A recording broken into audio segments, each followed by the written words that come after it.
మాట్లాడేసయ్యా అని, నన్ను దర్శించేసయ్యా, నాతో మాట్లాడు. అందరూ ప్రార్థన చేయండి, నాతో మాట్లాడు, మా అందరితో మాట్లాడు. పరిశుద్ధుడు అయిన దేవా, నిత్య నివాసి, మీకు వందనాలు. ఆకాశము నీ సింహాసనము, భూమి నీ పాదపీఠము.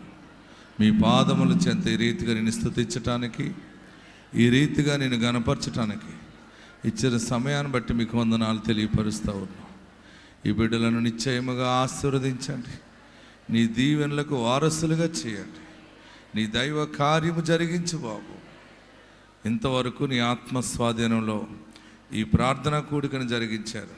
ఇక ముందు కూడా నీ పరిశుద్ధ ఆత్మస్వాధీనంలో ఘనముగా జరిగించండి. నీ దైవ సన్నిధి దయచేయండి. వచ్చిన బిడ్డలందరినీ ఆశీర్వదించండి. పరలోకము నుండి నీ వర్తమానం మాకు దయచేయండి. మెండైగా ప్రభువా, నీ సన్నిధి నుండి వాక్యం మెండుగా దయచేయండి. నీ వాక్యం వినగా మేము బలపరచబడతాం, బాగుపడతాం బాబు. నీ వాక్యమే మాకు దయచేయండి. ఈ ప్రాంగణం చుట్టూ నీ దూతలను కావలి ఉంచండి. ఎక్కడ దుష్టుడు పని చేయకుండా దుష్టుని ఏ స్థానంలో బంధిస్తూ ఉన్నాం. ఏ స్థానంలో కీడు దూరమవునుగాక, ఏ స్థానంలో చీకటి దూరమవునుగాక. నీ ప్రభావము దయచేయండి. బిడ్డలు ఎన్నో ఆశలతో వచ్చారు, అందరి ఆశలు తీర్చండి, అందరినీ దీవించండి. ఆత్మ అభిషేకం అందరికీ దయచేయండి. యేసు నామములో అడుగుచున్నాం తండ్రి. సాక్ష్యాల్లో సమర్పణలో నీ సహాయం ఎండుగా దయచేయండి. ముగింపు ఆశీర్వాద ప్రార్థనలో, తైలాభిషేక ప్రార్థనలో నీ బలమైన నడిపింపు అనుగ్రహించండి. యేసయ్య నామములో అడుగుచున్నాం తండ్రి, ఆమేన్. యేసయ్య మిమ్మల్ని దీవించునుగాక, యేసయ్య మిమ్మల్ని ఆశీర్వదించునుగాక, కృప మీకు తోడై ఉండునుగాక. ఎలా ఉన్నారు? బాగుంటే ఎలా చెప్పాలి? ఇంకా బాగుంటే ఏం చేయాలి? ఇంకా బాగుంటే ఏం చేస్తారు? ఓకే, ఇంకా అంతకంటే ఇంకా బాగున్నారని అడగకూడదు. ఇంక మిమ్మల్ని అడిగితే ఇక్కడికి వచ్చేసేలాగా ఉన్నారు మీరందరూ. ఎల్లప్పుడూ ప్రభువునందు ఆనందించుడి, మరలా చెప్పుదను ఆనందించుడు. నిజముగా 100% మీరు ఆస్వాదించబడ్డారు. మీ దుఃఖము దీవెనగానే మారుతుంది. అందరు కూర్చోనండి.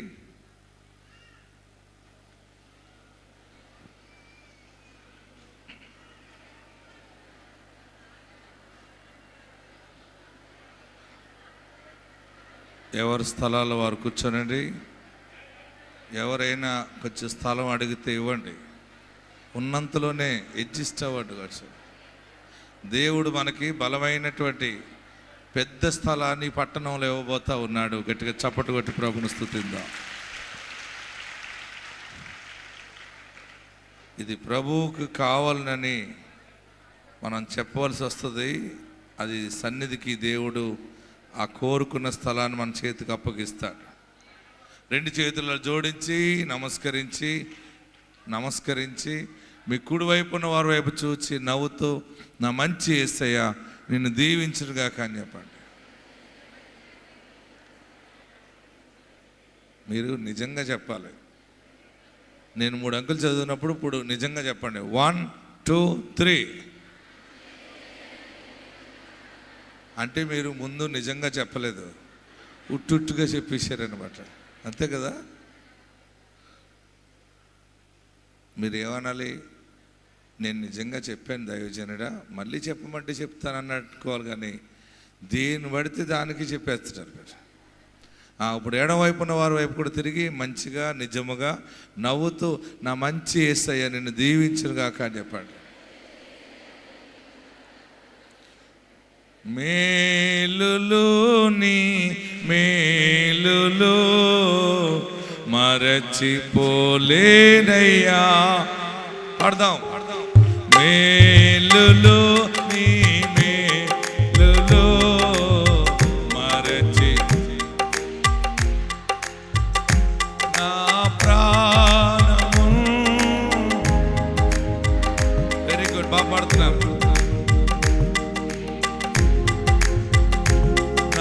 ప్రాణము విడచిపోలే. చప్పటి కొడుతూ పడదాం.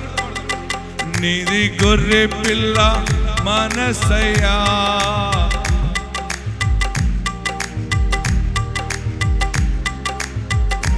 నీది ప్రేమించే.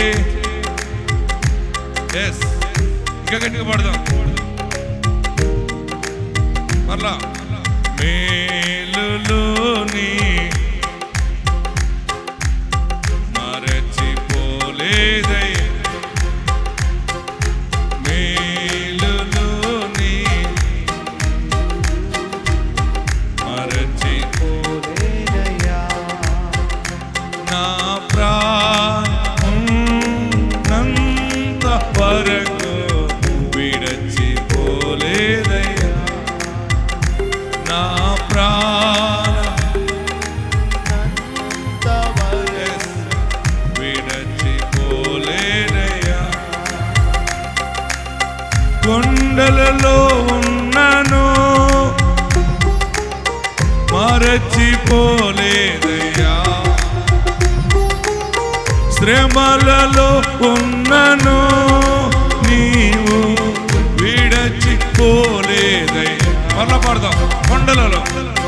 కొండలలో ఉన్నను నీవు విడచిపోలేదయ్యా. ఎంత ప్రేమయ్యా. శ్రమలలో ఉన్నను నీవు విడచిపోలేదయ్యా. ఆమేన్. నీది గొర్రె పిల్ల మనసయ్యా. చప్పట్లు కట్టి కొడదాం, చేతులు పైకి ఎత్తి కొడదాం. నీది గొర్రె పిల్ల మనసయ్యా, యేసయ్యా గొర్రె పిల్ల. పాడాలి గట్టిగా. మేలులోని మేలు. చేతులు దించండి, చేతులు దించండి పడదాం. మేలు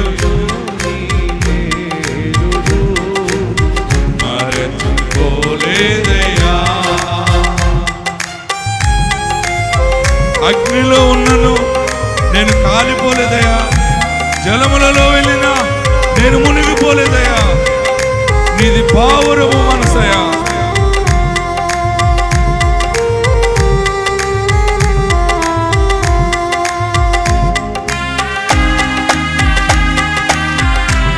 అగ్ని లాంటి శ్రమలున్నా ఆయన చెయ్యి విడవలేదు.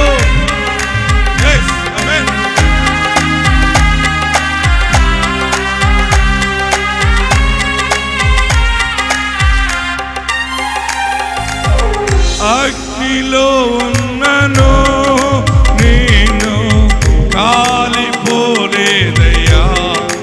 ఎస్, ఆమేన్.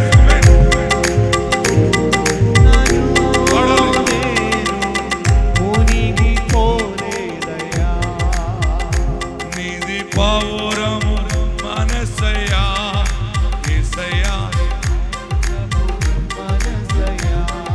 నీటిలో ఉన్న మునిగిపోనేవాడు, అగ్నిలో ఉన్న కాలిపోనేవాడు. చాలా పెద్ద మనసు.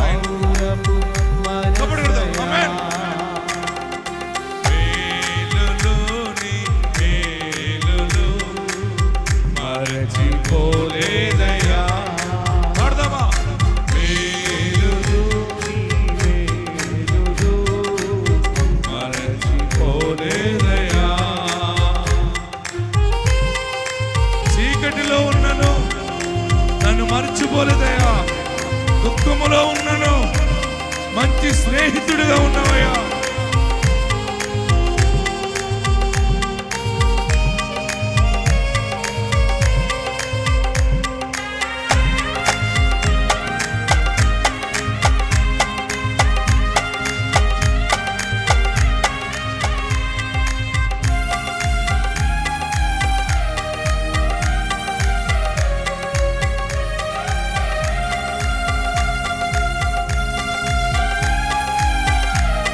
మేలులు నీ మేలులు మరచిపో.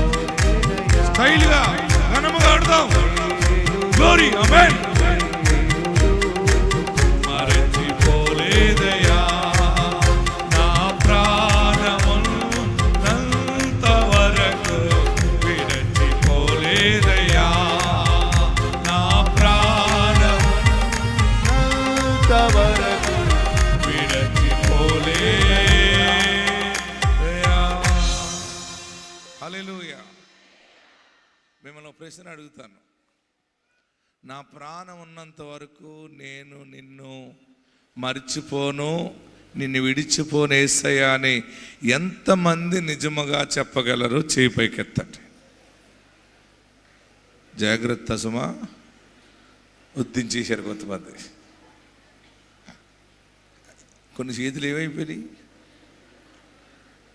రెండు సరిగ్గా ఎత్తట్లేదు, ఏమో ఎప్పుడైనా మర్చిపోతారేమో అన్నట్టు. దేవుడు నిజముగా మిమ్మల్ని స్థిరపరచునుగాక.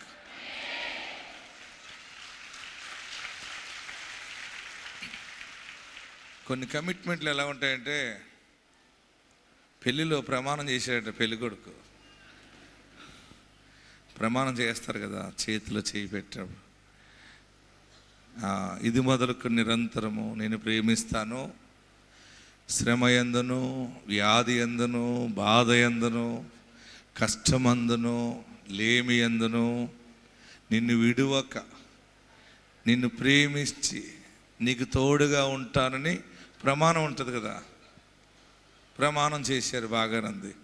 పెళ్ళైన తర్వాత వాళ్ళు టూర్ వెళ్ళారట. ఎక్కడికి వెళ్ళారు? ఊరు వెళ్ళారట. ఆ ఊరు వెళ్తే ఆ రోజు బస్సులు బంద్ అయిపోయినాయట. సరే మళ్ళీ వెంటనే ఇంటికి వెళ్ళిపోవాలి కదా అని బయలుదేరి ఆ పొలాల మధ్య నుంచి వస్తూ ఉంటే ఎలుగుబంటి వచ్చిందట. ఏమొచ్చింది? ఎలుగుబంటి వచ్చిందట. ఈ పెద్ద మగవాడు అన్నాడట భార్యతోటి, ఏమే ఎలుగుబంటి వస్తుంది ఎలాగా అన్నాడట. ఏమోనండి నాకు భయమేనండి అందట. కొంత సమయం ఏం చేయాలో అర్థం కాలేదు. అప్పుడు అన్నాడట భర్త, నువ్వు జాగ్రత్త సుమా అని, నేనైతే నీకు చెట్టు ఎక్కడ వచ్చా అన్నాడట. నాకు ఎప్పుడు రాదు, మాది ఖమ్మం అని చెప్పిందట. మాకు ఎప్పుడు చెట్లు ఎక్కడం రాదు, అయితే జాగ్రత్త సుమా అని చెప్పేసి పైకి వెళ్ళిపోయాడట. వాడు చెట్టు ఎక్కేసాడు. ఎవరు చెప్పాలి అందరూ కూడా. భర్త చెట్టు ఎక్కాడు. ఈ భార్య కింద ఉండిపోయింది. భార్య ఏంటంటే, ఇదేంటి మొన్నే కదా ప్రమాణం చేసావు పెద్ద మనిషి, వ్యాధి ఎందును, కష్టమందును, నష్టమందును, బాధ ఎందును ఎప్పుడు ఉంటానన్నావు. అదే అప్పుడంటే చర్చిలో ప్రమాణం చేశాను కానీ ఇప్పుడు ఎలుగుబంటి వచ్చేసింది కదా అన్నాడట. సరే నీ పని చెప్తారని పాపం అమ్మాయి చాలా తెలివైంది. తీరా ఎలుగుబంటి దగ్గరికి వచ్చేసినప్పటికి పిల్ల సడన్గా చనిపోయినట్టుగా పడిపోయి ఊపిరి పెట్టుకుందట. ఎలుగుబంటి వచ్చి ఆ అమ్మాయి బతుకుందా లేదా అని ముక్కులోని చెవులోని మూతి పెట్టి చెక్ చేసుకుందటది. ఈ పిల్ల చాలా తెలివైంది. మీ ఊరు ఆడబడిసేమో పట్టు బిగించుకోవటంలో బిగించేసుకుంది. గట్టిగా బిగించేసుకుంటే ఎలుగుబంటు 3 రౌండ్లు వేసి పైకి చూసిందంట. ఎరా అని ఆడనట, నీకు కావాలితే దాన్ని తీసుకుపోగాని నా జోలికి రాకన్నాడట. ఆ ఎలుగుబంటి కాసేపు అటు ఇటు తిరిగి, ఈ చనిపోయింది ఈ పిల్ల నాకెందుకులే, బతుకున్నవాడు పైన ఉన్నాడని మళ్ళీ తన రూట్లో తను వెళ్ళిపోయిందట. ఈ పెద్ద మనిషి చెట్టు ఎక్కినాడు, కిందకి దిగొచ్చి, ఏవే ఆ ఎలుగుబంటి ఏం చెప్పింది నీ చెవులోని అదందంట. ఇలాంటి దరిద్రుడిని ఎందుకు చేసుకున్నావు, ఇలాగా దొంగ ప్రమాణాలు చేసినోడు ఎందుకు చేసుకున్నావు, అర్జెంటుగా ఇంటికి వెళ్ళాక ఇడిచిపెట్టే అన్నదన్న. ఏం కాదు, నువ్వేమో బిగిసిపోయావు అన్నాడట. కొంతమంది ప్రమాణాలు ఎలాగుంటాయంటే, ఇలాగ ఎలుగుబంటి వస్తే వెళ్ళిపోయి ప్రమాణాలు అలాగ ఉంటాయి. మీ ప్రమాణం ఎలాంటిది? ఇప్పుడు 2 చేతులు పైకెత్తి, ఎలుగుబంటి వచ్చినా, దాని తాత వచ్చినా, రాక్షసి వచ్చినా, భూతం వచ్చినా, యేసయ్యా నేను నిన్ను విడువనని చెప్పగలిగిన స్థితి ఉంటే 2 చేతులు పైకెత్తి, గట్టిగా 2 చేతులు పైకెత్తి, నా ప్రాణ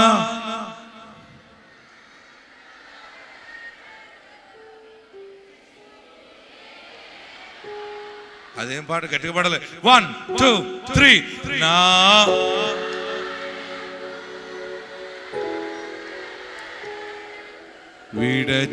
విడచిపోలేదై మరలా నా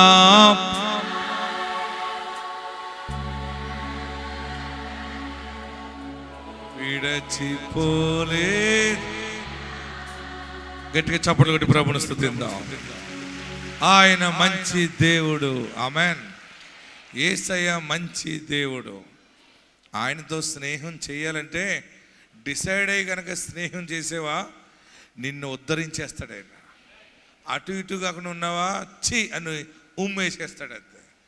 ఉంటే వేడిగా ఉండాలి లేదా చల్లగా ఉండాలి. నులువెచ్చని స్థితిలో ఉంటే ఉమ్ము వేయను ఉద్దేశించుచున్నానన్నాడు. ప్రియులరా మంచిది. నిన్నటి దినమందు గుంటూరు దేవుడు ఎంతో ఘనముగా తైలాభిషేక ఆరాధన జరిగించారు. నిన్న గుంటూరులో చాలా వేల మంది ప్రజలు వచ్చారు. 2 ఆరాధనలు దేవుడు జరిగించారు. వచ్చిన వేల మంది ప్రజలకు అందరి కొరకు ప్రార్థన చేస్తూ చాలా లేట్ అయిపోయింది. చాలా ఆ ప్రజలను చూసి భయం వేసింది నాకు.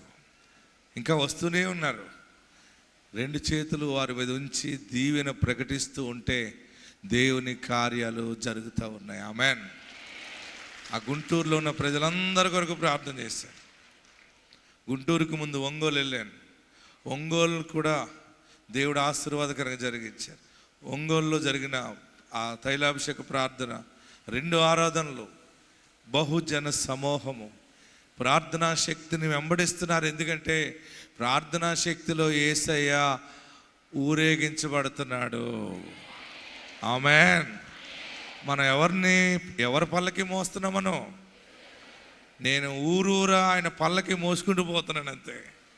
యేసయ్య ఎక్కడుంటాడో అక్కడ దేవుని కార్యాలు జరిగిపోతున్నాయి. మళ్ళా అక్కడికి వెళ్ళక ముందు ఏలూరు వెళ్ళాను. ఏలూరు దేవుడు అద్భుతముగా జరిగించారు. అక్కడ కూడా 2 ఆరాధనలు. ఏలూరు పరిసర ప్రాంత ప్రజలు ఇంకా చాలామంది మీరు మా పట్నం రండి అని అడుగుతున్నారు. ఇప్పుడున్న మట్టుకి జీవం అంతా అయిపోయింది. ఇంకా దేవుడు బలమిస్తే ఇంకా కొన్ని ప్రాంతాలు వెళ్ళాలనుకుంటున్నాను. చాలామంది భద్రాచలం ఖమ్మం దాకా వస్తున్నారు. ఏంటి మీరు భద్రాచలం ఎందుకు రారని అడుగుతున్నారు. నేను అన్నాను వస్తాను, కంగారు పడకండి, గోదావరి దాటుతానని చెప్పాను. ఓకే, తొందరలో భద్రాచలం వస్తున్నా. చాలామంది ఉన్నారు ఇక్కడ భద్రాచలం సంబంధించిన వాళ్ళు. నిందయ్యకండి, ఖమ్మం అంటేనే మీకు ఇష్టమా, మేమంటే ఇష్టం లేదా అని. ఇష్టమే కానీ ఇంకా ఆ మూల దాకా రావాలి. వస్తా. తొందరలో ఇజ్రాయేల్ దేశంలో కూడా మనం తైలాభిషేక ప్రార్థన ప్రారంభించబోతున్నాం. దుబాయ్లో ప్రారంభించబోతున్నాం. సౌదీలో, ఆస్ట్రేలియాలో దేవుని చిత్తమైతే కొత్త సంవత్సరం అన్ని దేశాలకు కూడా వెళ్ళిపోతుంది. మీరు అనుకోవచ్చు మా ఖమ్మం రారా, అన్ని దేశాలు తిరుగుతారా అని. మీ ఖమ్మం కూడా వస్తా, మిమ్మల్ని విడిచిపెట్టనులేండి. దేవుని రాకడ పర్యంతం మనం కలిసి ఉందాం. దేవుని కొరకు కొన్ని ఆత్మలు సంపాదిద్దాం. ఆమెన్. మరి నాతో విదేశాలు మీరు అందరూ వస్తారా? పాస్పోర్ట్లు ఉన్నాయా? పాస్పోర్ట్లు పెట్టుకోండి. పాస్పోర్ట్లు పెట్టుకున్నాక చెప్తాను తర్వాత ఏం చేయాలో. ఓకే, వాక్య భాగంలోకి వెళ్దాం. దాని ముందు సాక్ష్యాలు. ప్రార్థన చేసిన రీతిగా దేవుడు 8,600 మందికి పైగా దేవుడు గర్భఫలాలు ఇచ్చాడు. ఈ వారంలో వచ్చిన ఈ కొత్త సాక్ష్యాలు విందాం. పెండ్లైన 20 సంవత్సరాలకి దేవుడు గర్భఫలం ఇచ్చాడు. ఈ సాక్ష్యం చూద్దాం. బాపట్ల జిల్లా. నేను చెప్పబోయే సాక్ష్యం, పెళ్ళయ్యి 20 సంవత్సరాల పైన అవుతుంది నాకు. తర్వాత బాబులు పుట్టి చనిపోతున్నారు. పుట్టారు, 2-3 చనిపోయారు. తర్వాత ఇప్పుడు బాబు పుట్టాడు. నాకు వేసి రక్తమే రాసుకున్నా. నాకు ఏ మెడిసిన్ లేదు. హాస్పిటల్కి వెళ్తే నువ్వు బతకవు, నీ బాబుకి నీకు ఇద్దరికి మేము గ్యారెంటీ చెప్పలేమని చెప్పని అంటున్నారు. మా ఆయన నేను ఇద్దరం మాట్లాడుకొని, మరి మనం చూయించుకునే పరిస్థితి కాదు, మరి నువ్వు బతకాలి ముందు బాబు, తర్వాత సంగతి అని అన్నాడు. కాదు, ఇద్దరిలో ఎవరో ఒకళ్ళే ఛాన్స్ అని అంటున్నారని చెప్పని ఇద్దరం ఎన్నోసార్లు ఏడ్చుకొని బాధపడ్డాం. తర్వాత అయ్యగారి దగ్గరికే వచ్చి మేము ప్రతి నెల తీసుకెళ్తాం వేసి రక్తం బాటిళ్ళు. నేనైతే మాత్రం ఈ బాబుకి మెడిసిన్ ఏమి వాడాల, వేసి రక్తమే మెడిసిన్ ఈ బాబుకి. మాకు దేవుడిచ్చిన బిడ్డగా ఈ బిడ్డను మేము భావించుకొని ఇప్పుడు కూడా ఈ బాబుకు బాగాపోతే వేసి రక్తమే రాయి తగ్గిపోయిద్ది, మనకి ఏ మెడిసిన్ వద్దు, వేసి రక్తమే రాద్దాం.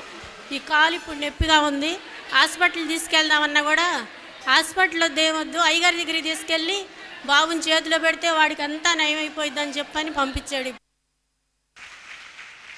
హల్లెలూయా చెప్పండి. పెళ్ళైన 20 సంవత్సరాలకు వచ్చిన గర్భాన్ని దేవుడు నిలబెట్టాడు. చాలామందికి గర్భం నిలబడదు, అదొక దోషం అనమాట, అదొక శాపం. అయితే యేసు నామములో ప్రతి పాపము శాపము తొలగించబడుతుంది.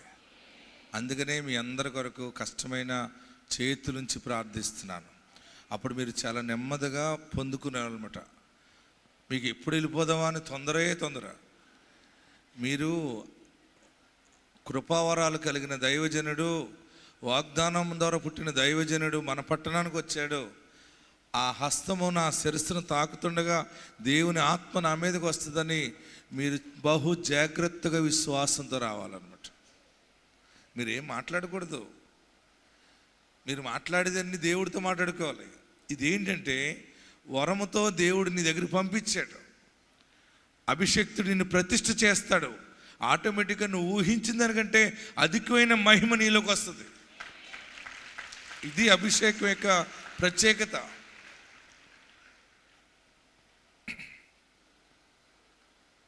రెండో సాక్ష్యం చూద్దాం. చాలామంది పిల్లలకి డాక్టర్ సీట్లు కావాలని అడుగుతున్నారు. ఈ మధ్య మనకు చాలామంది ప్రార్థన చేస్తే డాక్టర్ సీట్ కొనుక్కోవాలంటే, ఎంబీబీఎస్ సీట్ కొనాలంటే ₹1 కోటి, ₹1,50,00,000 అలా పైన ఖర్చు అవుతుంది. ఈ పేదరాలు అనుకుంది, దైవజనుడు ప్రార్థిస్తే అన్ని దేవుడు చేస్తున్నాడు కదా, దేవా మరి నా బిడ్డకి డాక్టర్ సీట్ రావాలి, ఎంబీబీఎస్ సీటు రావాలి, అన్ని ₹1,00,00,000 నేను కొనలేను కదా. మొన్న పైలట్ సాక్ష్యం విన్నదామె, మీరు అందరు విన్నారు కదా. పైలట్ అవ్వాలంటే ₹1,20,00,000 కావాలి, కానీ 20,00,000 లేవు. తన తండ్రి ఆటో నడుపుతాడు. దైవజనుడి దగ్గరికి పోరా, నువ్వు అవుతావు ఆయన చెబుతాడు, ఇసాకు పాస్టర్ దగ్గర పోంది, వచ్చాడు, అవుతావు అని దీవెన ప్రకటించడం జరిగింది. 7 తైలాభిషేకాలకు రాచిన నాన్న వచ్చాడు. ఆశ్చర్యకరంగా దేవుడు ఎవరెవరో మనసు మార్చి ఆశ్చర్యకరంగా తన పైలట్ ట్రైనింగ్ కావాల్సిన డబ్బు దేవుడు సమకూర్చాడు. పైలట్గా వచ్చి సాక్ష్యం చెప్పాడు అనుకున్నాం కదా. ఈ సాక్ష్యం విని మన నెల ఈమె బలం తెచ్చుకుని, దేవా నా బిడ్డకి సీట్ ఇవ్వా, నా బిడ్డని డాక్టర్ చేయవా అని అడిగి తైలాభిషేకంలోకి వచ్చి దైవజనుడు వస్తుందని ఒక మాట చెప్తే చాలు వచ్చేస్తుందని విశ్వాసంతో ఉంది. ఆశ్చర్యం ఏంటంటే ఆ పేదరాలు ప్రార్థన దేవుడు ఆలకించి ఫ్రీ సీటు దేవుడు ఇచ్చాడు. అద్భుతమైనటువంటి ఎంబీబీఎస్ సీట్ వచ్చిందని సాక్ష్యం ఇచ్చింది. సీట్ వచ్చిన తర్వాత కాలేజీకి జస్ట్ జనరల్గా కట్టవలసింది ₹1,00,000 చిల్లరంతా కట్టవలసి వస్తే ఆ డబ్బులు కూడా లేవు ఆమె దగ్గర. ఆశ్చర్యకరంగా దేవుడు అప్పటికప్పుడు ఎవరి ద్వారానో ఇచ్చాడని సాక్ష్యం చెప్పింది. నేను చెప్తున్నాను, ఈ అభిషేక ప్రార్థన నిన్ను బట్టి నీ ఇల్లు రక్షించబడుతుంది, నిన్ను బట్టి నీ కుటుంబం ఆశీర్వదించబడుతుంది, నిన్ను బట్టి నీ స్వజనులు బాగుపడతారు. అంత పవర్ఫుల్ అనాయింటింగ్ ప్రేయర్ ఇది. ఈ సాక్ష్యం ఇద్దాం. నెడవనూరు గ్రామం నుంచి వచ్చాను, టంగుటూరు మండలము. నా పెద్ద కుమార్తె విషయంలో దేవుడు చేసిన మేలుని బట్టి నేను సాక్ష్యం చెప్పబోతున్నాను. పెద్ద కుమార్తె విషయంలో అమ్మాయిని డాక్టర్ చేయాలని 7వ తరగతి నుంచి ఎంతో పట్టుదలతో నేను పోరాడుచున్నాము. ఆ బిడ్డలు చదివించుకోవటకు పనులకు వెళ్ళటకు నేను మొదలుపెట్టాను. మిషన్ కుట్టుకుంటూ చేతైన పనులన్నీ నేను చేయుటకుని మొదలుపెట్టాను. ఆ బిడ్డది ఇంటర్ పాస్ అయినప్పుడు ఇంటర్లో మార్కులు ఎక్కువ వచ్చినాయి, కానీ ఎంబీబీఎస్ సీట్ రాదన్నారు. మళ్ళా ఈ సంవత్సరము ఆ బిడ్డను మళ్ళా కోచింగ్ ఇప్పించాం విజయవాడలో. ఇప్పించినప్పుడు ఆ బిడ్డ పాస్ అయింది, కానీ సీట్ ఇంకా మళ్ళీ కాలేజీలు వదలలేదు. పోయిన నెల ఇక్కడికి వచ్చాను. ఇక్కడికి వచ్చి కూర్చొని బాగా వేడుస్తూ నేను, ప్రభా ఆనాడు అదిగో సేనాధిపతి మాట సెలవిస్తే చాలు నా కుమార్తె స్వస్థపడిద్ది అన్నట్లు నేను ఆయన నోటి తాయి చూస్తున్నా, అయ్యా నువ్వు ఒక్క మాట చెప్పు నా బిడ్డకి సీట్ వచ్చింది, నువ్వు ఒక్క మాట చెప్పని ఆ శివరుని నుండి నేను నా బిడ్డకి ఎంఏబీ సీట్ రావాలి అని నేను పెద్దగా వేడ్చినప్పుడు ఒకటే అన్నాడు, వచ్చిద్ది పో అన్నాడు. వచ్చిద్ది పో అన్నప్పుడు నేను ఇంకా ఆ వారంలోనే ఇంటికి వెళ్ళాను. ఆ రోజు సాక్ష్యము ఫ్లైట్ గురించి చెప్పారు. వాళ్ళకి 1,60,00,000 కావాలి ఆ ఫ్లైట్ రావటానికి, కానీ అంత డబ్బు లేదు. 7 వారాలు వచ్చినప్పుడు నాకు ఆ డబ్బులు వచ్చినాయి, నేను ఫ్లైట్ నవ్వానని సాక్ష్యం విన్నాను. నేను ఆ సాక్ష్యమే నేను బలంగా ఇంటికి పట్టుకొని వెళ్ళాను. ఇంటికి వెళ్ళిన తర్వాత పోయిన వారం నేను సాయంత్రం 5 గంటలకి బిడ్డకి ఎంఏబీ సీట్ వచ్చిందని ఫోన్ చేశారు. ఫోన్ చేసినప్పుడు ఎంతో సంతోషం వేసింది. సంతోషం వేసిన 8 గంటలకల్లా మళ్ళీ 1,70,000 కట్టాలని ఫోన్ వచ్చింది. అప్పుడైతే మా దగ్గర ఏమీ లేదు. అమ్మాయికి సీట్ అయితే అనకాపల్లిలో వచ్చింది, కోనసీమ కిమ్స్ హాస్పిటల్లోకి వచ్చింది, కాలేజీలోనే వచ్చింది. ప్రభా సీట్ అయితే పోయిద్దేమో, మళ్ళీ అంత మేము కట్టలేమని నేను మా చెల్లెలు ఒకరికొకరు ఏడ్చుకొని ఆ రోజు నాకు అది గుర్తొచ్చింది. 1,60,00,000 ఆ బిడ్డకి ఇచ్చిన దేవుడు నాకెందుకు ఇవని ప్రార్థన చేసుకొని రాత్రి 9 గంటలకు వెళ్ళాం పల్లిలోకి. 12 అయిందాక డబ్బులు ఎంతమందినో అడిగాము, ఇద్దరం కలిసి ఎవరు చేయి జారలేదు. కానీ ఇద్దరు నేను అడిగినామా 50,000 ఇస్తానంది, ఆ బిడ్డ అడిగినామా 50,000 ఇస్తానంది. ఆ సాయంత్రం గురువారం నైట్ వెళ్ళాము, బయలుదేరి వెళ్ళి అక్కడికి వెళ్ళి శుక్రవారం బిడ్డని జాయిన్ చేశాను. ఈరోజు నా బిడ్డ ఎంఏబీఎస్ కాలేజీలో చదువుకుంటుందంటే అది దేవుని కృపే. ఈ చిన్న సాక్ష్యం దీవించినగా. హల్లెలూయా చెప్పండి. సీట్ కొనాలంటే చాలా డబ్బు అవుతుంది, దేవుడు ఉచితంగానే ఇచ్చాడు. నేను ప్రార్థిస్తున్నాను, మీ పిల్లల్ని చదివించండి. మీ పిల్లలకి బంగారు భవిష్యత్తు దేవుడే సమకూరుస్తాడు. మీరు ఎక్కువ ఆలోచించకండి, వాళ్ళకి ఏదో దాయాలని అనుకోకండి. మీరు ఎంత దాచినా అది తక్కువే, మీరు ఎంత చేసినా అది సమకూర్చి ఇవ్వలేరు. మీరు భక్తిలో బిడ్డలను పెంచండి, మీరు బలముగా ప్రార్థన చేయండి, విస్తారమైన దీవెనలు దేవుడు బిడ్డలకు ఇస్తాడు. ఆమేన్. రాబోయే రోజుల్లో మన కుటుంబాల్లో ఉన్న పిల్లలే పెద్ద పెద్ద రాజకీయ నాయకులు కాబోతున్నారు, పెద్ద పెద్ద ఆఫీసర్స్ కాబోతున్నారు. ఈ పట్టణాన్ని పాలించేవారు మీ గర్భఫలంలోంచి వస్తున్నారు. అప్పుడు మీరు అందరూ పెద్ద పెద్ద కూటాలు పెట్టి చెప్తారు, ఆనాడు మా ఇసాక్ పాస్టర్ గారు వచ్చి ప్రకటించాడు, ప్రవచించాడు, దేవుడి దినాన్ని నా బిడ్డని ఇంత నాయకుడిగా చేశాడు, గొప్పగా ఆశీర్వదించాడు, అంత మహారాజుకి భారీగా నా బిడ్డనిచ్చాడు. ఇలాంటి గొప్ప సాక్ష్యాలు మీరు చెప్తారు. ఇవన్నీ గుర్తుపెట్టుకోవాలి, దేని మీద రాసుకోండి. భవిష్యత్తులో ఇటన్నా నన్ను దేవుడు తీసుకుపోయాడు అనుకోండి, మీరు ఈ సాక్ష్యము గుర్తుంటుంది అన్నమాట మీ అందరికీ. అందుకని ప్రతి వాగ్దాన ప్రవచనాన్ని నోట్ చేసుకోవాలి. మరొక సాక్ష్యం చూద్దాం. 15 సంవత్సరాలకి దేవుడు గర్భఫలం ఇచ్చాడని సాక్ష్యం ఇస్తా ఉన్నారు. ఎస్, సుకన్య, పావులూరు నుంచి వచ్చాను. తనకి వివాహం జరిగి 15 సంవత్సరాలు అయింది. 2 సంవత్సరాల క్రితం ఇక్కడికి వచ్చి తన గర్భఫలం కోసం దైవజనులతో ప్రార్థన చేస్తున్నప్పుడు దైవజనులు ఫలం ఇచ్చి ప్రార్థన చేయగా దేవుడు తనకి గర్భఫలాన్ని కుమారుని ఇచ్చారని వారు సాక్ష్యం చెప్తున్నారు. వివాహం జరిగిన 15 సంవత్సరాలకి దేవుడు తనకి గర్భఫలాన్ని. దేవునికి మహిమ కలుగును గాక. మరొకరికి 12 సంవత్సరాలకి దేవుడు గర్భఫలం ఇచ్చాడు. సంధ్య వెలటూరు నుండి ఇక్కడ ఒంగోలు తైలాభిషేకానికి వచ్చారు. తనకు వివాహం జరిగి 12 సంవత్సరాలు అయింది. పీసీఓడి ప్రాబ్లం ఉండడం వల్ల తను గర్భఫలం పొందుకోవడం లేదని ఉన్నప్పుడు వారి మేనమామ ఇక్కడ తైలాభిషేకానికి తను తీసుకుని రావడం జరిగింది. ఇక్కడ సాక్ష్యాలు విని వారు తనకు కూడా గర్భఫలము వస్తుందని ఆశతో ఇక్కడ తైలాభిషేకానికి తీసుకొచ్చారు. తీసుకొచ్చిన తర్వాత వారు దైవజనులతో ప్రార్థన చేయించిన తర్వాత దేవుడు తన గర్భాన్ని తెరిచారు, కుమారుడు పుట్టాడని వారు సాక్ష్యం చెప్తున్నారు. వివాహం జరిగిన 12 సంవత్సరాలకి దైవజనులు ప్రార్థన చేయగా దేవుడు తనకి గర్భఫలాన్ని ఇచ్చారు, కుమారుని ఇచ్చారని వారు చెప్తున్నారు. ఈ సాక్ష్యం దేవుడు దీవించు. దేవునికి మహిమ కలుగుగాక. పిల్లలు లేక వచ్చిన వాళ్ళరా భయపడకండి. 100% దేవుడు బిడ్డల్ని ఇస్తాడు. ఎంత శాతం ఇస్తాడు చెప్పలేనమ్మా, 99 అని చెప్పలేదు. అందరూ ఆ మాట చెప్తారు, కానీ నీవు నమ్మిన దేవుడు, నేను నమ్మిన దేవుడు, మన దేవుడు శ్రీమంతుడు, శ్రీ యేసయ్య 100% ఇచ్చి తీరుతాడు. అంతే. మొన్న భార్య భర్తలు ఎదురు వచ్చారు. పాస్టర్ గారు మీరు అలా చెప్తున్నారు, కానీ డాక్టర్ చెప్పాడు నా భర్తలో కణాలు లేవంటండి, ఇంక ఇది కష్టం అని చెప్పాడు. IVF చేయొచ్చు కాబట్టి నేను అన్నాను, కణాలు ఇచ్చేవాడు కరుణామయుడు ఉన్నాడు కదా, ఎందుకు భయపడుతున్నావు అని ప్రార్థన చేసి ఆ బిడ్డను ప్రతిష్ఠ చేసి వారిద్దరికి దీవెన కొరకు ప్రకటిస్తే అద్భుతం ఏంటంటే ఆ బిడ్డలో తన బ్లడ్లోనే పరిశుద్ధాత్ముడు కణాలను అనుగ్రహించాడు. ఒక బుడంకాయగడు పుట్టాడు. ఆ బుడంకాయగడిని పట్టుకొచ్చి సాక్ష్యం చెప్పింది. ఆ సాక్ష్యం ఉందామా? ఆ తీసి లైన్లో పెట్టుకో. అసలు మీరు గమనించండి, ప్రతిదీ మనకు ఎవిడెన్స్ తోటి కూడా పట్టుకుని వెళ్తున్నాను. ఎందుకంటే అనేక మంది అన్యులకి నేను చాటి చెప్తున్నాను. ఎందుకంటే యేసు దమ్మున్నవాడు, యేసు నజరేయుడు, యేసే రక్షకుడు, ఆయన ఏదైనా చేయగలడు. ఆమేన్. వాక్య భాగంలోకి వెళ్తున్నారండి ప్రియులరా. మరి రాజుల 2వ గ్రంథము 4వ అధ్యాయము, రాజుల 2వ గ్రంథము 4వ అధ్యాయము 7వ వచనం అందరూ చదవాలి. ఎంతమంది దగ్గర బైబిల్ ఉన్నాయి చూపించండి. చాలామంది దగ్గర ఉన్నాయి. ఓకే, లేని వారు కూడా సంపాదించుకోండి.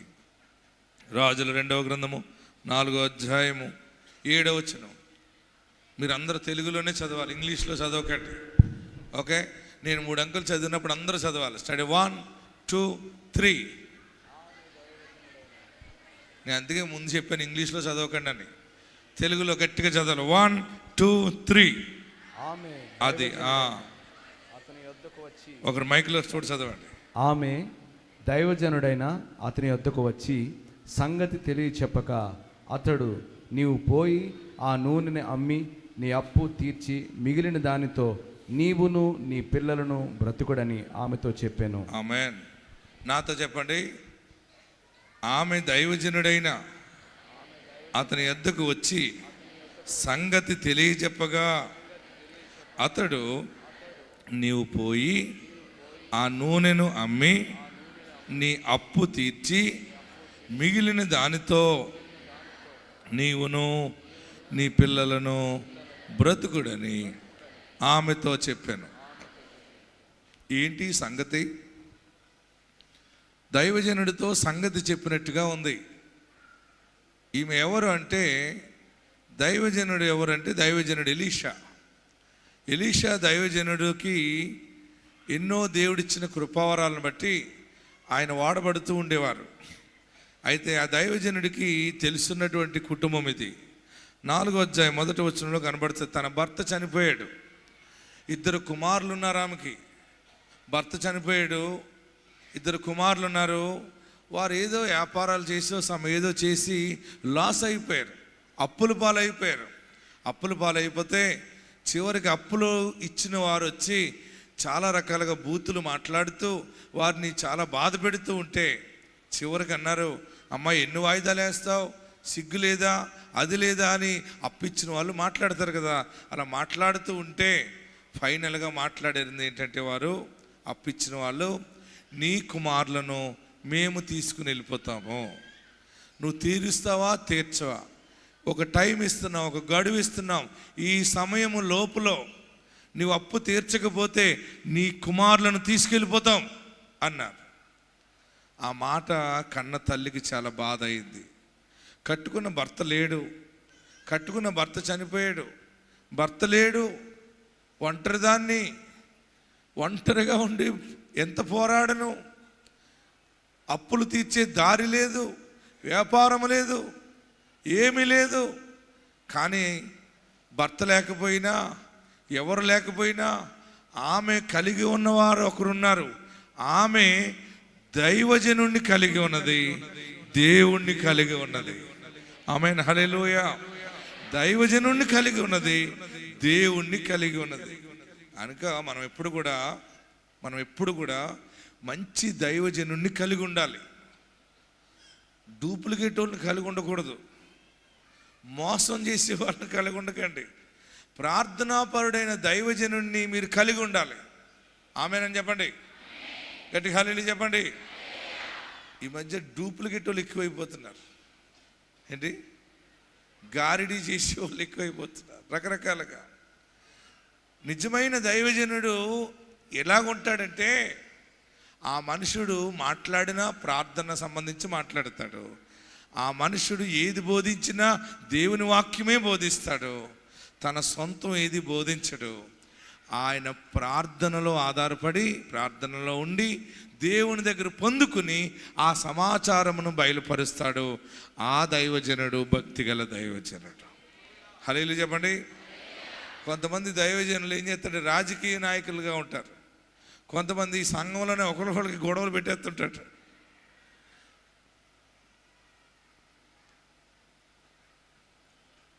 మనము బయట చాలా చూస్తే చాలా రకరకాలుగా ఉన్నాయి. మీ గ్రామాల్లో మీరు మంచి భక్తిగల దైవజనుని కనుగొని ఆ సంఘానికి సహవాసములో నిలబడండి. ప్రార్థన ఎక్కడుంటుందో, నిజమైనటువంటి ఆత్మ నడిపింపు ఎక్కడుందో మీకు తెలుస్తుంది. దేవుడు మీకు బయలుపరుస్తాడు. ఆ సేవకుల దగ్గర ఉంటే మీరు చెట్టుకి నీరు పెట్టినట్టుగా మీరు చక్కగా ఎదిగి మీ పిల్లలు ఫలిస్తారు. ఆమేన్. హల్లెలూయా. గట్టిగా హల్లెలూయా చెప్పండి. మరి ఇక్కడ ఈమె దైవజనుడి దగ్గరికి వెళ్ళింది. దైవజనుడి దగ్గరికి వెళ్ళి ఆమె ఏం చెప్పిందంటే, మొదటగా 4వ అధ్యాయము 1వ వచనంలో మాట చూద్దాం. అందరూ చదవండి. రాజుల 2వ గ్రంథము 2 Kings chapter 4 verse 1 to 3. Yes, చదువుదాం. అంతటా ప్రవక్తల శిష్యులలో ఒకని భార్య నీ దాసుడైన నా పెనిమిటి చనిపోయెను, అతడు యెహోవా యందు భక్తి గలవాడై ఉండెనని నీకు తెలిసే ఉన్నది.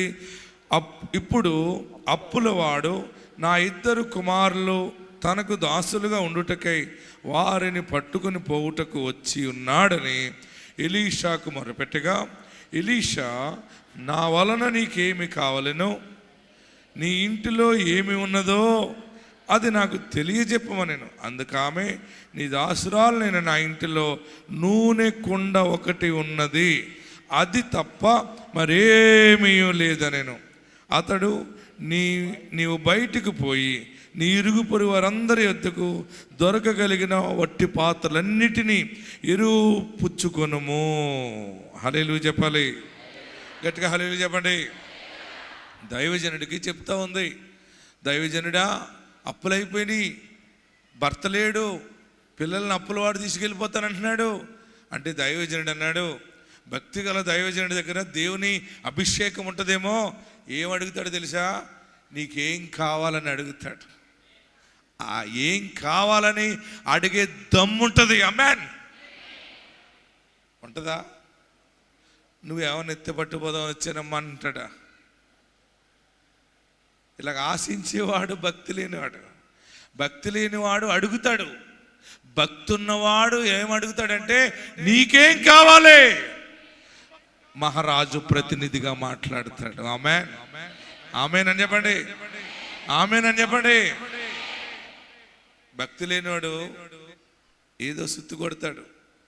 గుమ్మానికి డబ్బులు ఇస్తారా, ఇటుకలకి ఇస్తారా, రేకులకి ఇస్తారా? నేను మాస్టర్ గారు చాలామంది సేవకులకి నేను సహాయం చేస్తాను. సరైన దైవజనుడు చర్చ్ అండి, అయ్యగారండి అంటే చాలా పెద్ద ఆయన వచ్చి అడుగుతున్నాడని ఇచ్చాను. ఆ మనుషుడు ఏం చేశాడంటే, వెళ్ళిపోయి ఇల్లు కట్టేసుకున్నాడు, స్లాబ్ వేసేసాడు. స్లాబ్ వేసిన తర్వాత ఆ స్లాబ్ నుంచి పక్కనే కొంచెం రేకు దించాడు. చర్చ్ ఎక్కడ పెట్టాడు? చర్చ్ ఎక్కడ? ఆ పక్కన రేకులో పెట్టుకున్నాడు. ఆయన భార్య పిల్లలు పడుకునే ఇల్లేమో మంచి టైల్స్ వేసుకున్నాడు. నాకు చాలా బాధ అయింది. ఎందుకు ఇలాగ చేస్తున్నారు ఈ సేవకుడు? మనం ఎప్పుడు కూడా సేవకులు ఎవలా చేస్తారంటే, భక్తి గలవాడు ఎప్పుడు కూడా ముందు మందిరాన్ని కడతాడు. ఏం కడతాడు? మందిరాన్ని కడతాడు. దేవుడు తనకి ఇల్లు ఇస్తాడు. చాలామంది చేసే పాడు పనులు, అందుకనే వారి జీవితం వారు పైకి రాలేరు ఎప్పటికీ. ఎప్పుడైతే పెద్ద మనసు ఎప్పుడు వస్తుందంటే, దైవ ప్రతినిధిగా వాడబడుతున్నప్పుడు పెద్ద మనసు వస్తుంది. ఆమేన్. నేనేమడుగుతాను మీ అందరినీ? ఏమడుగుతాను? పిల్లల కొరకు వచ్చినప్పుడు ఎవరు కావాలి? ఏం కావాలి? అప్పులైపోయినాయి అంటే ఎంత కావాలి? మీరు ఇస్తారా అంటే నేను ఇప్పించి అంత ప్రార్థన చేస్తాను. అందుకనే అందరూ ఆశీర్వదించబడుతున్నారు. మీరు, నేను ఎందుకు చెప్తున్నానంటే ఆత్మ భారంతో చెప్తున్నాను. మీ గ్రామంలో అనేక మంది ఉంటారు, కానీ నమ్మకస్తులు ఎవరో కనిపెట్టి ఆ దైవజనుడితోటి సహవాసం చేయండి. నేను రావటానికి ఉండదు కదా, నేను మీ మధ్య ప్రతి ఆదివారం ఉండలేను. అలాగనే మీకు స్క్రీన్లు ఇచ్చి మీ సంఘాలను డిస్టర్బ్ చేసేవాడిని కాదు నేను. మీ సంఘాల్లో మీరు బాగుపడాలి, మీరు ఆశీర్వాదంగా ఉండాలి. దేవుని రాజ్యము త్వరగా వచ్చుచున్నది, అందులోనే మనం అందరం ఉండాలి. ప్రభువు త్వరగా వచ్చుచున్నాడు. హల్లెలూయా చెబుదాం. మరి అప్పులైపోయిన ఈమె దైవజనుడు చెప్పింది, దైవజనుడా నా భర్త చనిపోయాడు, భక్తి గలవాడే, కానీ పిల్లలు అప్పుల వాళ్ళు తీసుకెళ్ళిపోతానంటే ఆ బాధ చాలా పెద్ద బాధ. నేను మిమ్మల్ని అడుగుతున్నాను, అప్పు లేని వాళ్ళు ఎవరైనా ఉన్నారా? ఏమంటే నాకు అప్పు లేదన్నవారు, ఏ అప్పు నాకు లేదు, నేను చాలా బాగున్నానన్నవారు మీరు కుడి చేయి పైకెత్తగలరా? అప్పు లేదన్న వాళ్ళు చేయి పైకెత్తండి. టీవీ వాయిదా కూడా ఉండకూడదు, ఫోన్ వాయిదా కూడా ఉండకూడదు, ఇడ్లీ పాత్ర వాయిదా కూడా ఉండకూడదు. సైకిల్లో అట్టుకొస్తాడు కదా, ఫెయిర్ అండ్ లవ్లీ అరువు కొనేసుకుంటారు చాలామంది, అవి కూడా ఉండకూడదు. అసలు అప్పు లేదన్నవాడు ఎవడైనా ఉన్నాడా? జడగంటలు, క్లిప్పులు వారం వారం కడతారు కదడికి, అవి కూడా ఉండకూడదు. అసలు అప్పు నాకు లేదన్న వాళ్ళు ఎవరైనా ఉంటే మీ చేయి పైకెత్తండి. నాకు అప్పు ఉందండి బాబోయ్ అన్నవారు చేయి పైకెత్తండి. అబ్బా ఎంత, అందరికీ అప్పు ఉంటే ఇంక సిగ్గే లేదు ఎవరికి. నీకు అప్పు ఉందా? అయితే నాకు అప్పు ఉంది, మా తోటగాడికి అప్పు ఉంది, మా ఆడపడికి అప్పు ఉంది, మా మామగారికి అప్పు ఉంది, మా అత్తగారికి అప్పు ఉంది. అందరికి అప్పు ఉంటే ఇంకా సిగ్గే ఉంటుంది. ప్రియులరా, అందుకనే పరిశుద్ధాత్ముడు ఈరోజు మీకు వాక్యాన్ని బోధిస్తున్నాడు. ఈరోజు మీ అప్పులన్నీ బ్రేక్ అయ్యే రోజు. ఈరోజు నుండి మీ అప్పులన్నీ తీరి దీవించబడేలాగా దేవుడు ద్వారాన్ని తెరుస్తాడు. హల్లెలూయా చెప్పండి.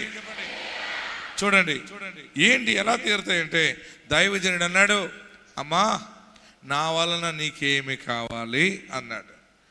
ఏముంటాయండి, అప్పులు ఎక్కువైపోయి కొడుకులు తీసుకుపోతానంటున్నాడండి. సరే నీ ఇంట్లో ఏముంది? మా ఇంట్లో నూనె కుండ ఒకటి ఉందండి. ఆ రోజుల్లో ఎక్కువ నూనె ఒకటి ఉంటే సరిపోతుంది అనమాట. ఎందుకంటే వారందరూ మనలాగా రకరకాలుగా తలకాయ మాంసాలు తినే రకం కాదు. అప్పుడు చపాతీలు తింటారు. అక్కడ ఏం తింటారు? ఆ పట్టణాన్ని నేను దర్శించాను. చపాతీలు చేస్తారు కదా చాలామంది.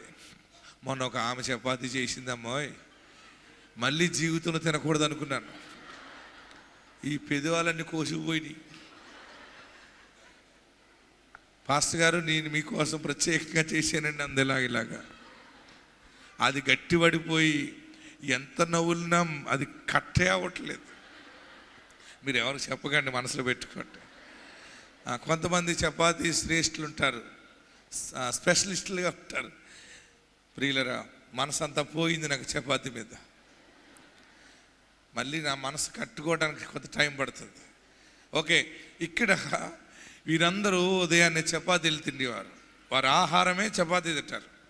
మనకు కూడా ఇండియాలో కొన్ని అస్సాం అలాగా గుజరాత్ అటు సైడ్ వెళ్తే చాలామంది రోటీ తింటారు. మనమైతే గుండెకి నిండా సాంబార్ వేసేసుకుని ఆమ్మని తినేస్తాం. చపాతీకి నూనె ఉంటే కొంత మంచిగా చపాతీ తినేవారు. దైవజనుడా నా ఇంట్లో నూనె బుడ్డు ఉంది, నూనె కుండ ఒకటే ఉంది, అంతకంటే ఏం లేదయ్యా. అప్పుడు దైవజనుడు అన్నాడు, మీ ఇంటి చుట్టూ ఉన్న వాళ్ళ దగ్గర ఖాళీ కుండలు పాత్రలు తీసుకుని ఏం చేయమంటా ఉంది, అన్ని ఇంట్లో పెట్టు. ఇంట్లో పెట్టి తలుపులేసి మీ ఇంట్లో నూనె కుండ ఉంది కదా, అందులో కొంచెం నూనె తీసి ఖాళీ పాత్రలో కొంచెం కొంచెం వేయి. వేసిన పాత్రల్లో ఫుల్ అయిపోతుంది.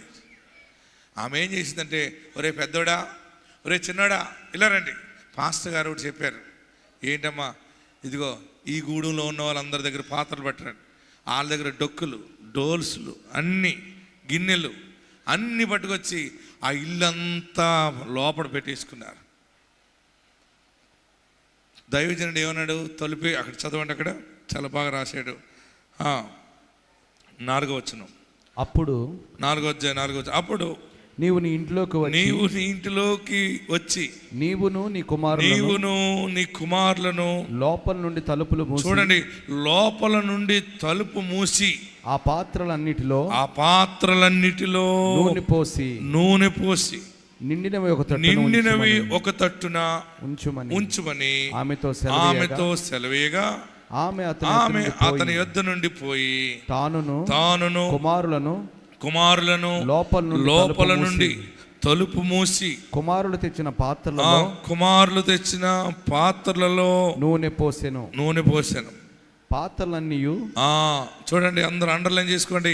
పాత్రలన్నీ నిండిన తరువాత ఇంకా పాత్రలు తెమ్మని ఆమె తన కుమారునితో చెప్పగా వాడు మరేమీ లేవని చెప్పెను. అంతలో నూనె నిలిచిపోయెను. హల్లెలూయా చెప్పండి, గట్టిగా హల్లెలూయా చెప్పాలి. అన్ని పాత్రలు తెచ్చేశారు. తెస్తే ఈ తల్లి ఏం చేసిందంటే, తెచ్చిన పాత్రల కల్లా నూనె బుడ్డిలో ఉన్న నూనె తీసి కొంచెం అందులో వేస్తూ ఉంది. కొద్దిగా వేసిన వెంటనే పాత్ర ఎంత ఉందో అంత పాత్ర నూనె సమృద్ధి అయిపోతుంది. దైవాశీర్వాదం అలాగుంటుంది. నేను మీకు మాత్రం ఒక బలమైన మాట చెప్తాను. మీరు బలమైనటువంటి ఆస్తికర్తలు అయిపోతారు. సర్వ సమృద్ధి ఐశ్వర్యం వస్తుంది. ఏడవకండి. కూలి పని చేస్తున్నా గొప్ప వాళ్ళు అవుతారు. కొంచెడు కూలి పని చేసేవాడు కోటీశ్వర్లు అవుతారు. దేవుడు మనల్ని తలగా చేస్తాడు కానీ తోకగా చేయడు.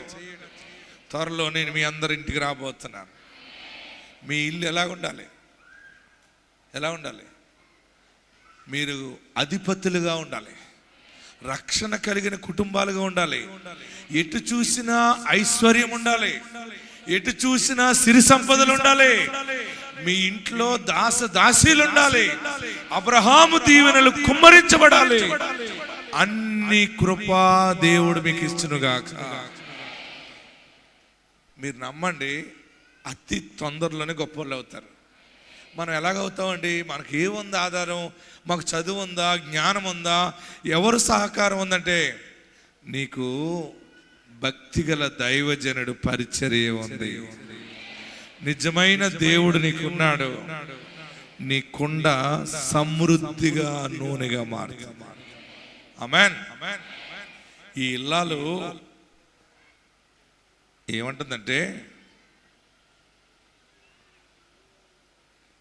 ఒరే పెద్దోడా, అన్నీ ఫుల్ అయిపోయినాయిరా అమ్మా, ఈ పాత్రలు ఫుల్ అయిపోయినాయి, ఆ పాత్రలు ఫుల్ అయిపోయినాయి అమ్మ, ఫుల్ అయిపోయినాయమ్మా. అప్పుడు ఇంకా ఈ కొంతమంది లేడీస్ ఎలా ఉంటారంటే, ఎంత వచ్చినా సరిపోదు వాళ్ళకి. ఒరే పెద్దోడా, ఇంకా ఉంటే బట్టి రాంది. ఒరే చిన్నోడా, ఇంకా బట్టి రాంది. ఆ చిన్నోడు కొంచెం గట్టిగా మాట్లాడతాడేమో, చాలే ఊరుకో, ఇంత మట్టిగా అందరూ ఇచ్చారు, ఇంకెవరు లేవు, ఇంక అంతకంటే ఎక్కువ అడిగామనుకో మన బతుకు బండారం బయట పడిపోతాను అంటాడు. సరే ఇప్పుడు ఏం చేద్దాం, మేము ఇక్కడ ఉంటాం. ఆ తల్లి అంది, మీరు ఇక్కడ ఉండండి రా, నేను వెళ్ళి దైవజనుడికి జరిగిన సంగతి అంతా చెప్తా. ఇంట్లోనే ఉన్నారు. ఆ కుమారులిద్దరు కూడా ఎంత ఆశ్చర్యానికి గురైపోయారంటే, ఒక్క దైవజనుడు ఇచ్చిన ప్రవచనం వాక్కు ఈ మా ఇంట్లో ఉన్న చిన్న నూనె కుండలో ఉన్న నూనె అన్ని పాత్రలో అయ్యిగా ఫుల్ అయిపోయినాయంటే వారు ఆశ్చర్యాన్ని తలంచుకుంటూ ఉన్నారు. ఈ తల్లి దైవజనుడు ఎలీషా దగ్గరికి వచ్చింది. దైవజనుడు అన్నాడు, ఏమైంది అన్నాడు. దైవజనుడా, నీవు చెప్పినట్లే అందరి దగ్గర పాత్రలు తెచ్చి ఇంట్లో పెట్టి అది ప్రార్థనా పూర్వకంగా అన్నిట్లో వేస్తే ఫుల్ అయిపోయినాయి, పాత్రలు నిండిపోయినాయి, ఇప్పుడు ఏం చేయాలి నేను అంది.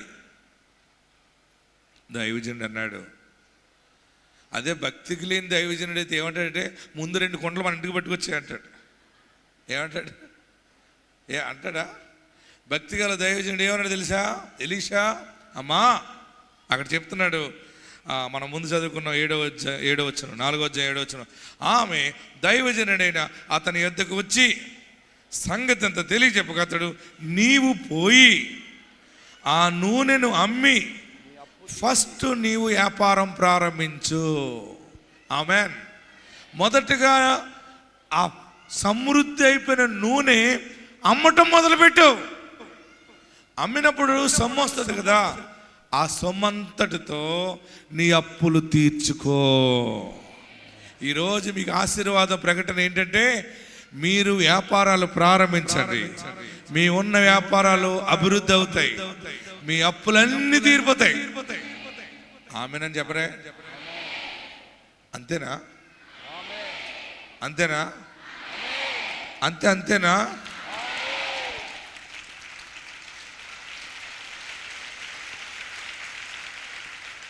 దైవజనుడు అన్నాడు, అమ్మా నూనె వ్యాపారం. అప్పుడు ఆమె ఇంటికి వెళ్ళిపోయి బయట బోర్డు పెట్టి ఉంటుంది, బహుశా 2-3 కుండలు బయట పెట్టి ఒక గల్లా పెట్టుకుని, మనకి రోడ్డు పక్కన కొల్లులు అమ్ముతారు కదా, పువ్వులు పెట్టుకుని అమ్ముతారు కదా వాళ్ళు కొళ్ళు. నేను మొన్న అనుకో ఎంత రెడీ అయి కూర్చుంది ఏంటి కుండగాడని ఆగాను నేను. ఎందుకని మొన్న నల్గొండలు వస్తుంటే అక్కడ ఆగితే ఏంటమ్మా అన్నాను. కళ్ళు అమ్ముతున్నామండి అంది. కళ్ళు అమ్మే ఆమె ఎంత రెడీ అయింది ఏంటి, పూలు ఎట్టుకుంది ఏంటి అనుకుంటున్నాను నేను. కొండ దగ్గరేమో కుళ్ళు వచ్చేస్తుంది. నేను అన్నాను, అమ్మ ఇంత రెడీ అయ్యి అమ్మాలా కళ్ళు అన్నాను. అలాగే అమ్మాలా అంది. మరి ఆ కళ్ళు అమ్మే వాళ్ళు ఎలాగుంటారు? ఈ నూనె అమ్మే ఆమె ఆత్మ సంబంధంగా రెడీ అయిపోయింది. ఆమె హల్లెలూయా. ఆత్మ సంబంధంగా రెడీ అయిపోయింది. కొండలు 2-3 బయట పెట్టుకుంది. రండి మా దగ్గర శ్రేష్టమైన నూనె అమ్మబడుతుంది. హల్లెలూయా. వెళ్ళి వాళ్ళు రోడ్డు మీద వచ్చే వాళ్ళందరూ నూనె అంట అందరూ కొనుక్కున్నారు. చాలా డబ్బు వచ్చింది. పెద్దోడు అమ్ముతున్నాడు, చిన్నోడు అమ్ముతున్నాడు. ఈమె మాత్రం మంచిగా కళ్ళపెట్టులో డబ్బులు వేసేసుకుంటా ఉంది. దైవజనుడు ప్రార్థన, దేవుడిచ్చిన కృప అంటూ సంతోషముగా డబ్బు ఎక్కువైపోయింది. రెండోది ఏం చెప్పాడు దైవజనుడు? నూనె అమ్మి అప్పులు తీర్చు. నీ అప్పంతా తీర్చేయి. అప్పులు వాడిని పిలిచింది, బాబు అప్పు ఇచ్చిన వాళ్ళరా రండి. ఎలాగొచ్చింది మీకంటే, ఇదిగో నేను కష్టములో ఉండగా దైవజనుడి దగ్గరికి వెళ్ళాను. దైవజనుడు చెప్పాడు, నీ ఇంట్లో ఏమున్నది? నూనె ఉన్నది అన్నాను. అది అన్ని పాత్రలో పోయమన్నాడు, పోసాను, సమృద్ధి అయిపోయింది. నా దైవజనుడు చెప్పాడు నేను వ్యాపారం చేసి అప్పు తీర్చుకోమని. అందుకే వ్యాపారం చేసాము, దేవుడు డబ్బులు ఇచ్చాడు. మీ అప్పు మీరు పట్టుకెళ్ళిపోండి.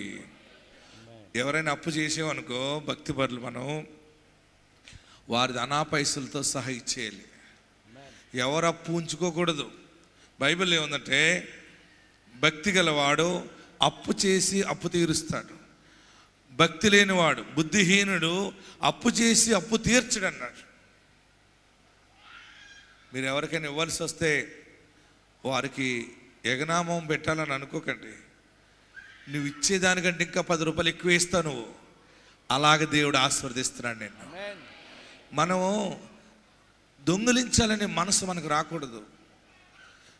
డబ్బున్నా లేకపోయినా నీతి తప్పొద్దు. మనసు పాడు చేసుకోకండి. ఎలాగ మోసం చేయాలని అనుకోకండి. ఎవరైనా మిమ్మల్ని బాగా ఇబ్బంది పెడితే మీకు ఇవ్వాలి, కొంచెం సమయం పడుతుందని చెప్పండి. దేవుడు నీ చేతులు కష్టార్జితాన్ని ఆశీర్వదించబోతున్నాడు. ఈమె నూనె కుండలో నూనెంతా అమ్మింది. అమ్మితే చాలా డబ్బు వచ్చింది. ఆ దైవజనుడి దగ్గరికి వెళ్ళక ముందు ఈమె అప్పులన్నీ తీర్చేసింది. అప్పులన్నీ తీర్చిన తర్వాత మళ్ళీ దేవుని సేవకుడి దగ్గరికి వెళ్ళింది. దైవజనుడు అన్నాడు, అప్పులు తీరినాయా? తీరిపోయినాయండి. అయితే ఇప్పుడు నీవు బ్రతుకున్నట్లు, రెండవది నీ కుమారులు బ్రతుకున్నట్లు మీ ఆ వ్యాపార ధనాన్ని వాడుకోండి. హల్లెలూయా చెప్పాలి. ఇంకా గట్టిగా హల్లెలూయా చెప్పండి. ఇంకా గట్టిగా హల్లెలూయా చెప్పండి. 2 కొరింథీయులకు 12:8 ఇంకా గట్టిగా హల్లెలూయా చెప్పండి. ఈరోజు ఆశీర్వాదం ఏంటంటే నీ అప్పు తీర్చి మిగిలిన దానితో నీవు నీ పిల్లలను బ్రతుకుడని చెప్పాడు.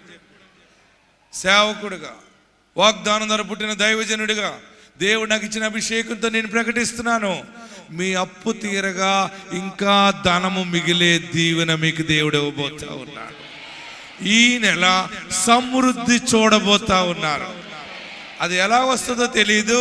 ఈ రోజు నుండే కృప ఆవరించునుగాక, మీ చేతి పనులు దీవెనగా మారునుగాక, ఐశ్వర్యముగా మారునుగాక, మీ ధనము దీవెన, సిరి సంపదలు, సమస్త దీవెనలు చేత నింపబడుదురు గాక. మిగులు మిగులు మిగులు మిగులు. ఆమేన్. అప్పులు మిగలటం కాదు, కొంత అప్పు తీరితే ఇంకా అప్పు మిగులుతుందేమో. మీరు నమ్మండి, ఈరోజు అభిషేకం ఏంటంటే మీ అప్పు తీరగా ఇంకా సొమ్ము మిగులుతుంది. మీరందరూ కొత్త సాక్ష్యం చెప్పబోతూ ఉన్నారు. ఏడవకండి, అప్పులున్నాయని బాధపడకండి, తీర్చే దారి లేదు, మా కష్టార్జితం అంతా వడ్డీలు పాలైపోతుందని ఏడుస్తున్నావు కదా. అందుకే దేవుడు నీతో సూటిగా మాట్లాడుతున్నాడు. నీ అప్పు అది ఎంత పెద్దదైనా, అది ఎంత చిన్నదైనా, సమస్తములో దేవుని కృప వెల్లడగుతా ఉన్నది. అప్పు తీరగా మిగిలి నీవు నీ పిల్లలు సమృద్ధిగా బ్రతుకుతారు. హల్లెలూయా. రెండు చేతులు పైకెత్తండి, రెండు చేతులు పైకెత్తండి. మీ చేతులకి దీవెన కలుగును గాక, సర్వ సమృద్ధి కలుగు గాక, సర్వ సమృద్ధి కలుగు గాక. చేతులు తెచ్చండి. మీ చేతి పనులు దీవెనగా ఉంటాయి, మీ ఆలోచనలు స్థిరపరచబడతాయి. ఏది చేసినా మీ పాడి, మీ పంట సమస్తములో మిగులు అనేది చూస్తావు. ఎంత వస్తుందో అలాగే పోతుందని ఏడుస్తున్నావు కదా, ఇక పోదు, నిలబడుతుంది. ఈరోజు వర్తమానం ఏంటంటే నీ అప్పు తీరుస్తావు, ఇంకా మిగులుతుంది. ఈరోజు వర్తమానం ఏంటని ఎవరైనా అడిగితే మీరు చెప్పండి, నా దరిద్రం తీరిపోతుంది, ఇంకా దేవుని కృప దీవెన ద్వారా సొమ్ము మిగులుతుంది, ఇంకా డబ్బు ఉంటుంది. ఆ డబ్బుతో నేనేం చేయాలో, నేను బ్రతకాలో, ఎలా బ్రతకాలో, పైగా ఆ బ్రతుకు చాలా రాయల్గా బ్రతుకుతావు. ఇంతవరకు లేక బ్రతకలేకపోయావు, దేవుడు అన్నీ ఇస్తాడు, అన్నిటిలో అనుభవిస్తావు. ఆత్మ మీకు తోడైండును గాక. అందరు ఎక్కడున్నవారు అక్కడ లేచి నిలబడండి. అప్పులు పాలైపోయిన ఆమె దైవజనుడి దగ్గరికి వెళ్ళింది. దైవజనుడు దీవెన ప్రకటించాడు. నీ ఇంటిలో ఏమున్నది? నా ఇంటిలో నూనె కుండ ఉన్నది. నీ ఇంట్లో ఏముంది ఈరోజు? నీ ఇంట్లో చిన్న ఉద్యోగం ఉందా? చిన్న వ్యాపారం ఉందా? కూలి పని ఉందా? చిన్న ఒక మెకానికా, ఒక డాక్టరా, లేదా ఒక పారిశ్రామికవేత్త, ఏదో ఒకటి, ఏదైనా చేసి పాడైపోయావా? నా దగ్గర ఏమీ లేదని అనుకో, ఏదో ఒకటి ఉంది కదా, ఆ ఉన్న దానిని దేవుడు ఆశీర్వదించబోతున్నాడు. అందరు రెండు చేతులు పైకెత్తి, ఆ మిగులు దీవెన నాకు కావాలి, ఆ మిగులు ఆశీర్వాదం నాకు కావాలి, నన్ను ఆత్మచేత బలపరచు, నీ అభిషేకం నాకు కావాలి. మిగులు చూస్తావమ్మా సహోదరుడా, సహోదరి, ఏడవబాకు, మిగులు చూస్తావు, ఐశ్వర్యము కలిగి ఉంటావు, రక్షణ కలిగి ఉంటావు. ఎటు చూసినా సమృద్ధి ఉంటుంది, ఎటు చూసినా ధనం ఉంటుంది. అన్నీ ఇచ్చి సమృద్ధి పరిచే యేసుని గుండెలోకి చేర్చుకుందాం. ఎక్కడున్నవారు అక్కడ రెండు చేతులు పైకెత్తి 7 మార్లు యేసయ్యా అని పిలవండి. 1 2 3 4 5 6 7. నాకు కావాలి యేసయ్యా, నువ్వు కావాలి యేసయ్యా. నా పాపాలు క్షమించి నన్ను పరిశుద్ధపరచు, నన్ను పవిత్రపరచు, నీ రక్తంతో కడుగు, నన్ను శుద్ధినిగా చేయి, నా ఇంటి మీద ఉన్న పాపదోషాన్ని కొట్టివేయి. అందరు రెండు చేతులు తలపైన పెట్టుకోండి, అందరు రెండు చేతులు తలపైన పెట్టుకోండి. యేసయ్యా నన్ను ఆశీర్వదించు, యేసయ్య నన్ను ఆశీర్వదించు. మిగులు కావాలి, మిగులు చూడాలి, నేను బ్రతకాలి, నా బిడ్డలు బ్రతకాలి. దేవుని ఆత్మ చెప్తా ఉంది, నీవు బ్రతుకుతావు, నీ పిల్లలు బ్రతుకుతారు, వారి పిల్లలు బ్రతుకుతారు, వారి పిల్లలు బ్రతుకుతారు. 7 తరాలు తినగా ఇంకా మిగులుతుంది. సమృద్ధి, సర్వ సమృద్ధి, సర్వ సమృద్ధి. అప్పులు తీరిపోతాయి, యేసు నామములో తీరిపోతాయి. ఏడవకు, ఏడవకు, భయపడకు. దేవుడే ఆస్తినిస్తాడు, దేవుడే ఐశ్వర్యం ఇస్తాడు. ప్రార్థన చేయండి. నన్ను ఆశీర్వదించు. నీకేం కావాలో అడుగు. నీ దగ్గర ఏముంది? ఏ తలాంత్ ఉంది? పాటలు పాడతావా? నాట్యం చేస్తావా? లేకపోతే వ్యాపారం చేస్తావా? సలహాలు ఇస్తావా? ఏదో ఒకటి ఉంది కదా నీ దగ్గర. కష్టపడి పని చేస్తావా? నేను రోజు కూలికి పోతాను అని అనుకుంటున్నావా? ఆ కూలినే ఆశీర్వదిస్తాడు, ఆ వ్యాపారాన్ని ఆశీర్వదిస్తాడు, నీ వ్యవస్థనే ఆశీర్వదిస్తాడు, నీ హాస్పిటల్ని ఆశీర్వదిస్తాడు. 2 చేతులు తలపైన పెట్టుకుని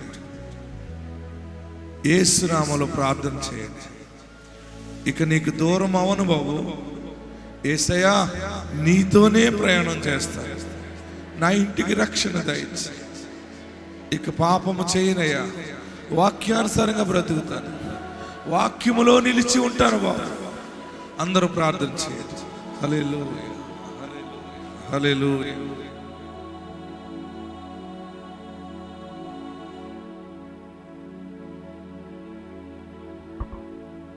స్తోత్రం, స్తోత్రం, స్తోత్రం, స్తోత్రం, స్తోత్రం, స్తోత్రం, స్తోత్రం, స్తోత్రం. స్తుతి, స్తుతి, స్తుతి, స్తుతి, స్తుతి, స్తుతి.